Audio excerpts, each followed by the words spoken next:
madaxweynaha jamhuuriyadda Soomaaliland Muuse Biixi Cabdi oo maanta socdaal ku tagay dalka Itoobiya ayaa si diiran oo protocol heer sare ah loogu soo dhaweeyay garoonka diyaaradaha ee magaalada Addis Ababa. Wasiirka arrimaha dibadda Itoobiya Dr.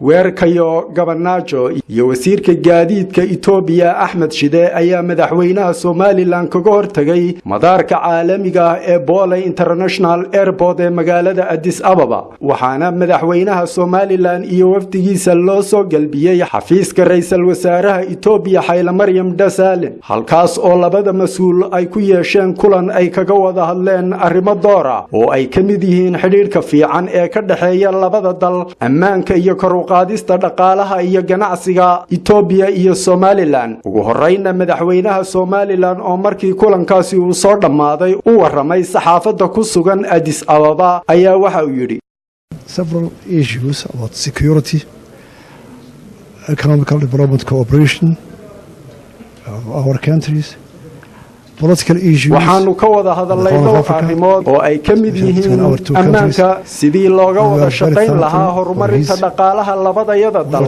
arrimaha siyaasadda ee geeska Afrika gaar ahaan labadayada wadan ee Soomaaliland iyo Itoobiya. waxaan uga mahadnaqayaa soo dhaweynta uu noo sameeyay ra'iisul wasaaraha dalka Itoobiya. dhinaca kale ra'iisul wasaaraha dalka Itoobiya Haile Mariam Desalegn oo hadalka qaatay ayaa isaguna waxa uu yiri on issues of security because we believe that Ethiopia's security is waxaanu ka doodnay arrimaha ku saabsan ammaanka iyo nabadgelyada sababtoo ah waxaanu rumaysanahay in ammaanka Itoobiya uu yahay ammaanka Soomaaliland, ammaanka Soomaalilandna uu si lamida uu yahay ammaanka Itoobiya.